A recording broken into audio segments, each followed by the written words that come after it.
Pesawat tak berawak seri Lancet Rusia lagi-lagi berhasil memusnahkan kendaraan militer pasukan lawannya. Rekamannya ramai beredar di media sosial Telegram Senin 7 Oktober 2024. Tepatnya di daerah perbatasan Kursk, peralatan militer Ukraina teridentifikasi.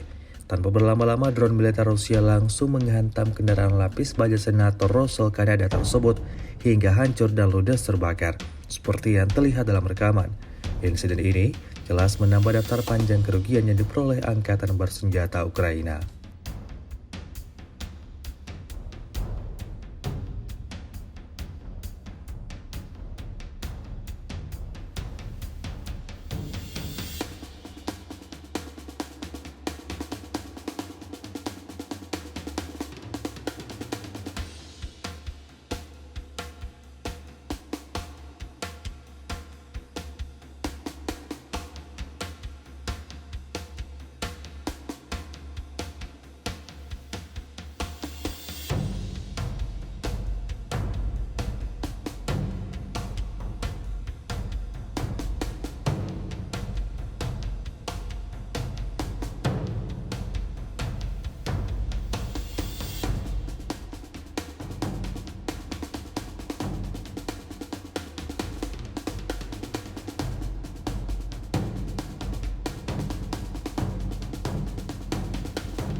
Download Tribun X sekarang, menghadirkan lokal menjadi Indonesia.